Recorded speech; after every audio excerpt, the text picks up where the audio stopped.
പുതിയ ലാപ്ടോപ്പുകൾക്ക് RJ45 connectivity ഇല്ല. ഇപ്പോൾ ഉള്ളത് C കണക്ടിവിറ്റി മാത്രം. ഇതിൽ ഇൻ്റർനെറ്റ് യൂസ് ചെയ്യണമെങ്കിൽ നമുക്ക് വൈഫൈയിലൂടെ മാത്രമാണ് നമുക്ക് എടുക്കാൻ സാധിക്കുക. എന്നാൽ നമുക്ക് കുറച്ചും കൂടെ സ്പീഡ് ആവശ്യമെന്ന് തോന്നിയാൽ ഇതുപോലുള്ള ബെൽക്കിൻ്റെ അഡാപ്റ്ററുകൾ നമുക്കിപ്പോൾ നിമ്മീസിൽ അവൈലബിൾ ആണ്.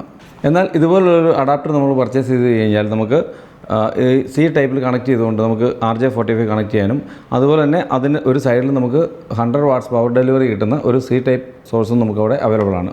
ഇതുപോലുള്ള USB ഹബ്ബുകൾ നമ്മുടെ നിമ്മീസ് ക്യാമറ സെൻറ്ററിൽ ഇപ്പം അവൈലബിൾ ആണ്.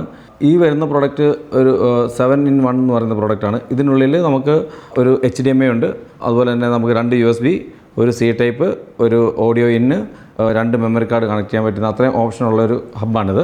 ഇതിനുള്ളിൽ നമുക്ക് ഈ പറഞ്ഞ പോലെ തന്നെ നമുക്ക് RJ45 ഒരു C ടൈപ്പ് മാത്രമാണ്. നമുക്ക് ഇൻ്റർനെറ്റ് മാത്രം കണക്ട് ചെയ്യാനുള്ള ആൾക്കാരാണെങ്കിൽ ഇത് മാത്രം വാങ്ങിച്ചാൽ മതി. അതല്ല നമുക്ക് കുറച്ച് മൾട്ടിപ്പിൾ ഗാഡ്ജറ്റുകൾ നമുക്ക് കണക്ട് ചെയ്യണം എന്നുണ്ടെങ്കിൽ നമുക്ക് ഇതുപോലുള്ള 7-1 അഡാപ്റ്ററുകൾ നമുക്ക് പർച്ചേസ് ചെയ്യാൻ സാധിക്കുന്നതാണ്. ഇതുപോലുള്ള ഹബ്ബുകൾ നിങ്ങൾ പർച്ചേസ് ചെയ്യാൻ ആഗ്രഹിക്കുന്നുണ്ട്, നിങ്ങൾക്ക് ഇതിനെക്കുറിച്ചുള്ള സംശയങ്ങളുണ്ടെങ്കിൽ ഞങ്ങളുടെ നമ്പറുമായിട്ട് നിങ്ങൾക്ക് കോൺടാക്റ്റ് ചെയ്യാവുന്നതാണ്. ഞങ്ങളുടെ എക്സിക്യൂട്ടീവ് നിങ്ങളെ സഹായിക്കുന്നതാണ്.